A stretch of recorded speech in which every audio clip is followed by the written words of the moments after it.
Yesterday I talked about the difference between fixing a problem and treating the symptom, because identifying the real cause is important, but identifying it isn't enough, because the truth is that a problem isn't solved until something changes.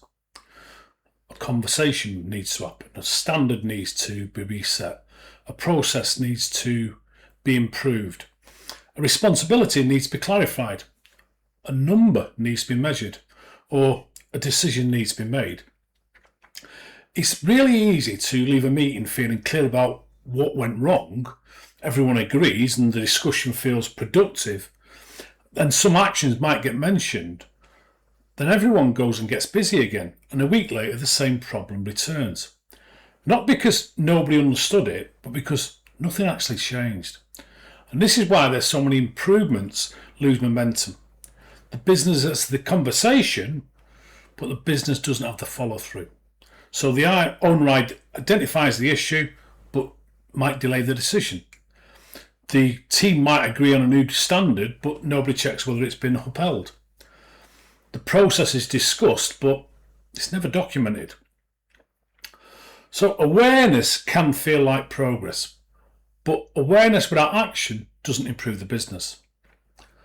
So the real test isn't do we understand the problem. The real test is what will be different and who's going to take responsibility. What actions will they take? When will it be completed? And how will we know if it's worked? Also, when will we review it? And without those questions, good conversations quickly become forgotten conversations.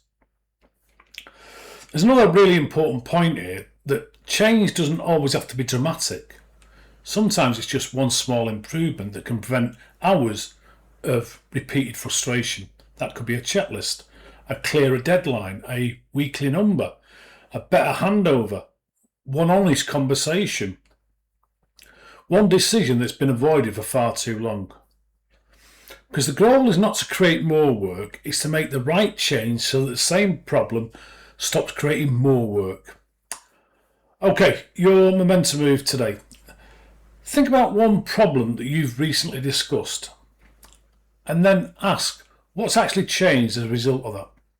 If the honest answer is nothing yet, choose one clear action. Give it an owner, give it a deadline, and then decide how you'll know that that problem has genuinely been solved. Because a problem's not solved when you understand it. It's solved when the business begins to operate differently. Thank you for watching.